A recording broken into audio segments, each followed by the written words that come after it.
dangerous, and even deadly activities. Yes. I clearly remember the Christmas when Santa Claus bought me a cannon. I remember thinking that maybe Santa Claus had done been taking some sort of serious mind-altering medication or drinking vast quantities of grain alcohol to be bringing no 5-year-old boy a fully functional cannon. You gotta understand, this was no mere toy cannon. This was a genuine reproduction, Civil War, 50 caliber, blow off your little bitty damn head if you don't know what you're doing, cannon! Now, like many small children, I was unable to sleep very well on Christmas Eve. So at about 2 o'clock in the morning, I got up out of my bed, tiptoed down the hallway, past my parents' room, down the stairs and into the jet black living room. Spent about 20 minutes attempting to plug in the extension cord on the Christmas tree. Yet another deadly activity. In the dim and twinkling lights, I began to take a complete and total inventory of all of the assembled presents. I quickly disregarded any presents from my grandma as items of interest. Grandma never gave us she always gave us these little beautiful presents, but they never contained anything but socks and underwear. I still bear deep emotional scars from the time I went to the Woolworths department store. I was over in the corner playing with the little painted turtles they used to sell. Suddenly I heard my grandma screech out in that terrible voice of hers, "Nathan, get over here and try on this underwear!" Totally destroying my little boy's sense of well-being. To this day, I don't wear no doggone underwear. I got to digging around down underneath the tree, and suddenly I came face to face with a little cannon. From a distance of about 5.5 inches away, it looked like one of the big guns on the USS Missouri. I reached out and I grabbed it, and I held it unto my breast like a mother holds a child. I finally had the one thing I had wanted my entire 5 years of existence. Boys, I had a weapon of mass destruction. Some kind Italian individual had attached a little note that told me everything I needed to know about how to make the little cannon go boom. I found a container. It was about this tall. It had a little cap on top that contained 485 grains of double F black powder. I poured the whole container down into the end of the little cannon. Took a little while. Then I found a little cotton ball that was down inside the package.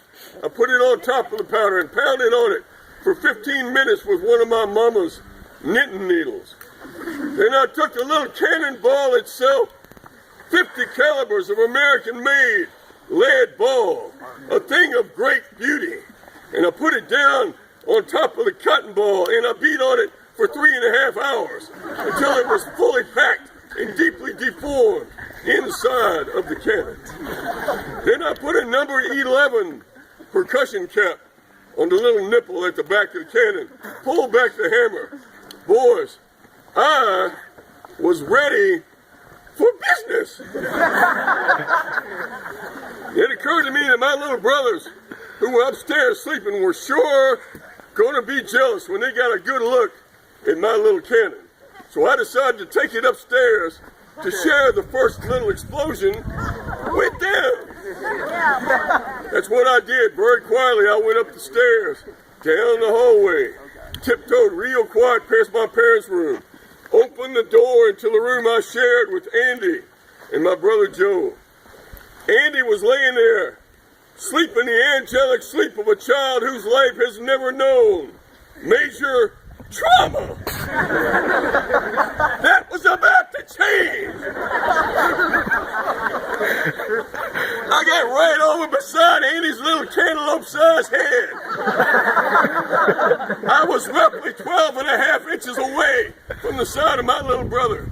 And as I aimed the little cannon at him, I saw that there was a hole in the left-hand side of his head, right in the middle of his ear.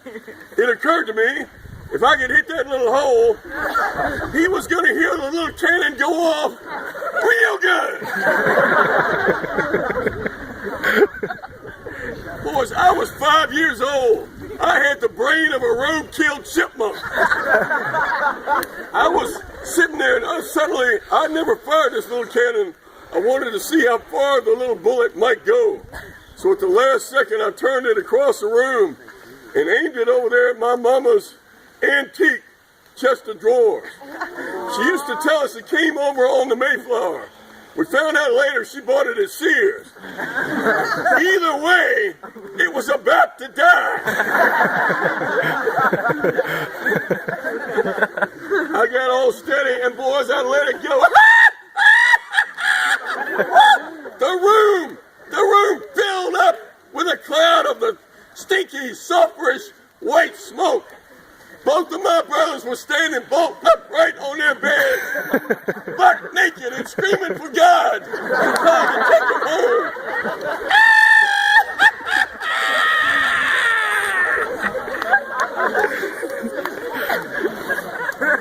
If I had been able to hear anything, I would have noticed my parents in the next room yelling and cussing and screaming and trying to find their clothes in the middle of the night. Suddenly, the smoke began to dissipate a little bit.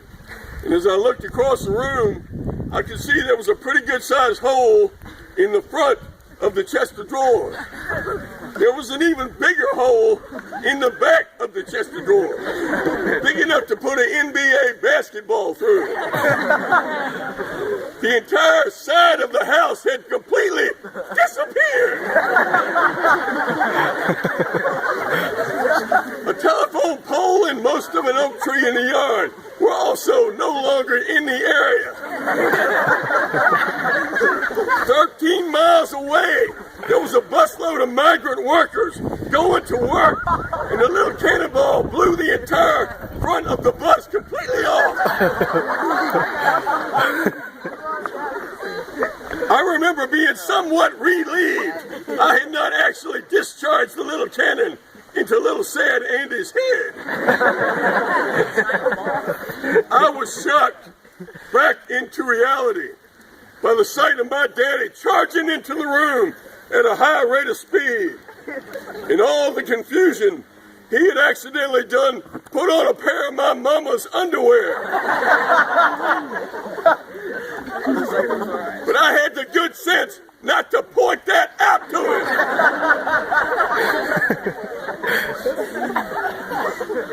The next 20 or 30 minutes of my life was a little bit hazy. I don't remember it real good. I do remember that the next day the little cannon was no longer under the tree.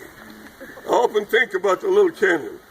I do remember that 2 months after that terrible night, my father took us up to Montebello, up on the Blue Ridge Parkway, one of my favorite places in the world. There used to be an old trout hatchery up there, and they had these little machines along the side of the bank, and you could put a buffalo head nickel in that machine and crank it up, and you get a big handful of trout food. Andy and I would run over to the nearest pool and throw our trout food in and watch as billions of little trout just went charging in to eat that food. My brother Joe, who's clinically insane, was feeding the fish one pellet every 28 and a half minutes. It was designed to make me and the fish particularly aggravated. I got down behind Joe when he wasn't paying attention. I was going to make him feed those fish in a normal manner. I came up and made a noise like some kind of rabies-infested grizzly bear. I was somewhat surprised to see Joe levitate himself straight up in the air and come down in the middle of the Virginia State Trout Hatchery. The water was about 30 inches deep. Joe was about 30 inches tall, and he's standing there just looking straight up in the air. And I think he forgot who he was and what he was doing, because he let go of that big handful of trout food in his left hand.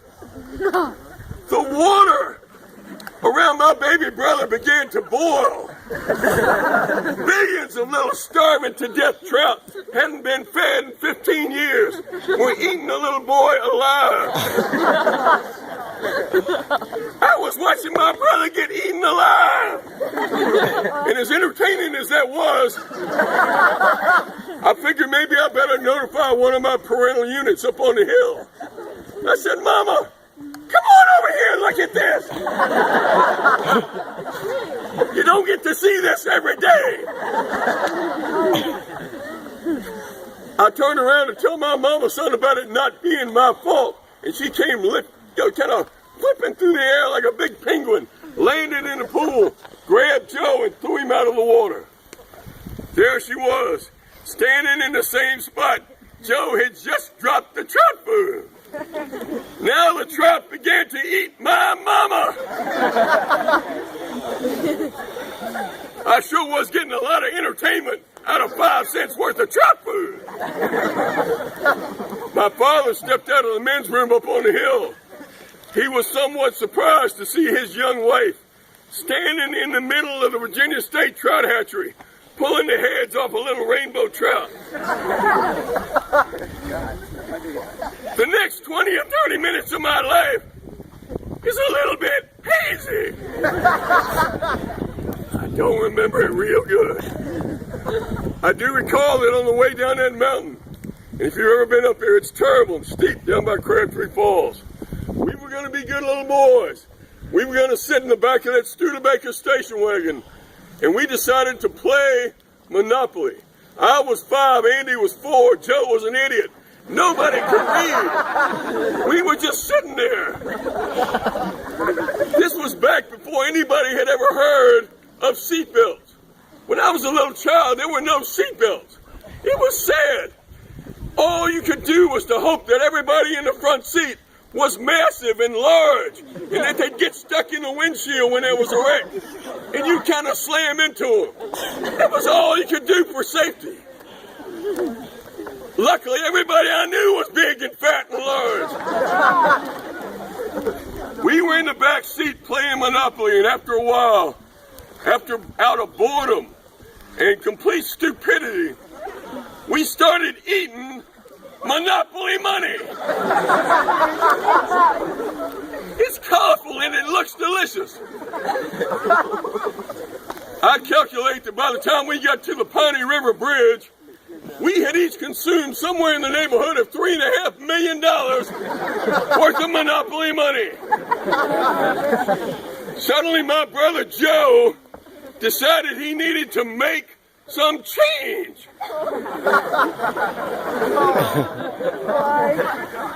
He was sitting right in the middle of us, and he started getting all red in the face, and he started swelling up like a toad in a microwave. Suddenly, Joe just exploded all over the rear window of the old station wagon.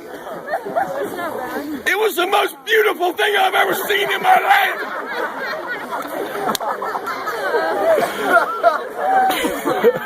The sun was shining through the Monopoly money, and it kind of adhered itself to the windshield. And I could see angels and leprechauns, and Ronald Reagan was there.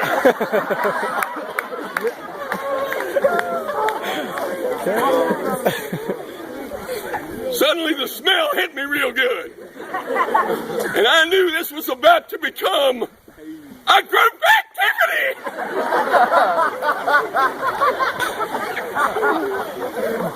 My little arm was about this long as I reached over and tried to roll down the side window of the old Studebaker. Suddenly I couldn't take it, and I just threw up all over the back of my daddy, up in the driver's seat. Andy did the same thing to my mama on the other side. My daddy was driving with his big toe, and he had turned around completely in the car, attempting to pull the head completely off of my buddy. He began to greatly expand our limited vocabulary by teaching us words I've never heard before or since.